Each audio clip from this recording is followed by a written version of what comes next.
और जिस संवैधानिक जिम्मेदारी को इलेक्शन कमीशन को निभाना चाहिए उससे हटकर अगर काम होता है तो हम विरोध करेंगे। और ये बात सच है कि राजस्थान में भी जो वंचित वर्ग है या गरीब हैं या जो अशिक्षित हैं या जो असमर्थ हैं, उन लोगों के नाम कटने का डर सब लोगों के जहन में है। तमाम दलों से, विशेष रूप से कांग्रेस पार्टी के साथियों से मैं कहना चाहता हूं कि किसी को भी नाम कटने ना दिया जाए, धरातल पर मजबूती से मौजूद रहें। ये तो मैं कह रहा हूं, अगर आपत्ति कोई दे रहा है और आपत्ति सिर्फ नाम कटवाने के लिए है, एक नकारात्मक सोच कर कोई किसी का नाम कटवाना चाहता है, उस नागरिक का जो वोट देने का अधिकार रखता है, तो ये गलत है। और मुझे लगता है कि हम लोग ऐसा नहीं होने देंगे। कोशिश अगर कोई दल करता है, तो सत्ता में बैठे लोग करते हैं, उसका विरोध करेंगे हम लोग।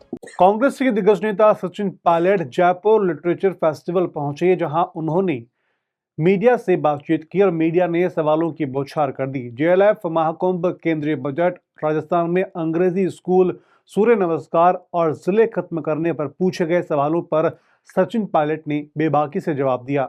जाने सचिन पायलट ने जेएलएफ पर क्या कहा। हर साल की तरह हम लोग मेज़बानी करते हैं। जयपुर शहर को ये सौभाग्य प्राप्त है कि जेएलएफ हर साल यहाँ पर होता है और जयपुर लिटरेचर फेस्टिवल एक ऐसी परंपरा बन गई है जिससे देश दुनिया के लोग जुड़ते हैं। और सबसे खास बात यह है कि यहाँ पर नाना प्रकार की विचारधारा वाले लोग, कुछ सहमत कुछ असहमत, सब बातों को बोलने का, सुनने का, समझने का एक बेहतरीन मौका मिलता है। और इसमें जो पार्टिसिपेशन है वो हर बार बढ़ रहा है। मैं उम्मीद करता हूँ कि जेएलएफ का जो स्केल और स्कोप वो और विस्तारित हो और इसमें दुनिया भर के लोग यहाँ पर आएँ।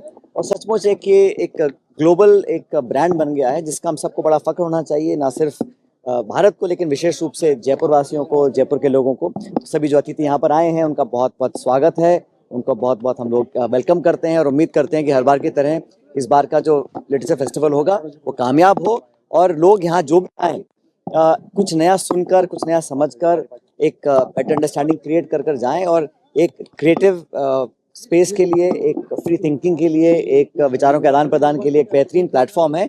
और जैसा मैंने कहा, हर बार जयपुर को यह सौभाग्य प्राप्त होता है। अब तो जेएलएफ अंतर्राष्ट्रीय स्तर पर भी बहुत व्यापक हो चुका है, लेकिन मुझे खुशी है कि हर बार हम यहाँ पर आते हैं। सभी गेस्ट का, सभी स्पीकर्स का, ऑथर्स का, सब लोगों का बहुत बहुत यहाँ स्वागत है।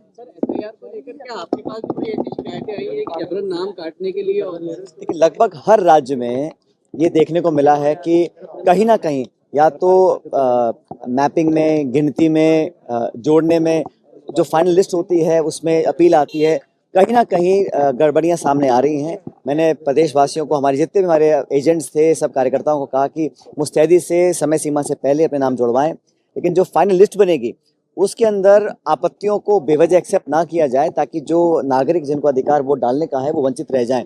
कई बार देखा, बिहार में हमने देखा लाखों लोग वंचित रह गए थे। अभी जो आपत्तियां बंगाल में आ रही हैं वो भी कोई बहुत अच्छी बात नहीं है, लेकिन पारदर्शिता से और जिस संवैधानिक जिम्मेदारी को इलेक्शन कमीशन को निभाना चाहिए उससे हटकर अगर काम होता है तो हम विरोध करेंगे। और ये बात सच है कि राजस्थान में भी जो वंचित वर्ग है या गरीब हैं या जो अशिक्षित हैं या जो असमर्थ हैं, उन लोगों के नाम कटने का डर सब लोगों के जहन में है। तमाम दलों से, विशेष रूप से कांग्रेस पार्टी के साथियों से मैं कहना चाहता हूं कि किसी को भी नाम कटने ना दिया जाए, धरातल पर मजबूती से मौजूद रहें और नाम कटने से रोका जाए। सर, फेक नाम से ये शिकायतें दी जा रही है कि ये नाम गलत है, उसको लेकर ये तो मैं कह रहा हूँ, अगर आपत्ति कोई दे रहा है और आपत्ति सिर्फ नाम कटवाने के लिए है, एक नकारात्मक सोच कर कोई किसी का नाम कटवाना चाहता है, उस नागरिक का जो वोट देने का अधिकार रखता है, तो ये गलत है। जैसा मैंने कहा, हम लोगों ने मेहनत कर नाम जुड़वाए हैं। अगर आपत्ति को डालता है, उसके आधार पर इलेक्शन कमीशन एक पक्षपातपूर्ण रवैया अपनाता है, तो ये गलत रहेगा। क्योंकि ये सब पारदर्शिता से और अकाउंटेबिलिटी के साथ होना चाहिए और मुझे लगता है कि हम लोग ऐसा नहीं होने देंगे। कोशिश अगर कोई दल करता है, ये सत्ता में बैठे लोग करते हैं, उसका विरोध करेंगे हम लोग निश्चित रूप से। ठीक है।